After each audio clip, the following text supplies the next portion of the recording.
Hi Anusha, ಏನಾಗ್ತದೆ?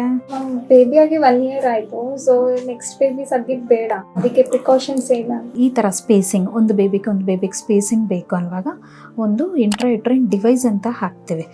ಕಾಪಟಿ ಅಂತಾರೆ usual ಆಗಿ. ನಿಮ್ಗೆ ಯಾವಾಗ ನೆಕ್ಸ್ಟ್ ಬೇಕು ಅಂತ ಅವಾಗ ತೆಗ್ದಿದ್ವಿ ಅಂತ ಏನು ಪ್ರೆಗ್ನೆನ್ಸಿ ಆಗ್ಬೋದು.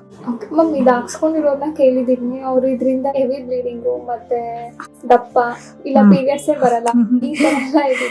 ಯೂಶುವಲಿ ಅದರಿಂದ ದಪ್ಪ ಅಂತೂ ಆಗಲ್ಲ, ಅದರಿಂದ ಏನೋ ಇನ್ಫೆಕ್ಷನ್ ಆಗುತ್ತೆ, ಅದನ್ನೆಲ್ಲೋ ಹೊಟ್ಟೋಗುತ್ತೆ, ಆ ಥರ ಅಂತೂ ಆಗಲ್ಲ. ಬಟ್ ಸ್ವಲ್ಪ ಜನಕ್ಕೆ ಮಾತ್ರ ಹೊಟ್ಟೆ ನೋವು ಬರೋದು, ಬ್ಲೀಡಿಂಗ್ ಜಾಸ್ತಿ ಆಗೋದು ಇದೆ. ಕಾಪಟಿ ಥರನೇ ಒಂದು ಹಾರ್ಮೋನ್ ಲೋಡೆಡ್ ಕಾಯಿಲ್ ಇದೆ, ಮೆರಿನಾ ಅಂತ. ಅದೇ ಹಾಕಿದ್ರೆ ಬ್ಲೀಡಿಂಗ್ ಕಡಿಮೆ ಆಗುತ್ತೆ.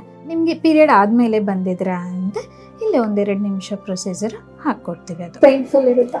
As you had normal delivery ಅಷ್ಟೇನು ಪೇಯ್ನ್ ಇರಲ್ಲ. ಬಟ್ ನಾರ್ಮಲ್ ಸಿಸೇರಿಯನ್ ಆಗಿರೋರ್ಗೂ ಅಷ್ಟೇ ಅದೇನೋ ಅಷ್ಟು ಪೇಯ್ನ್ ಇರಲ್ಲ. It is very simple procedure.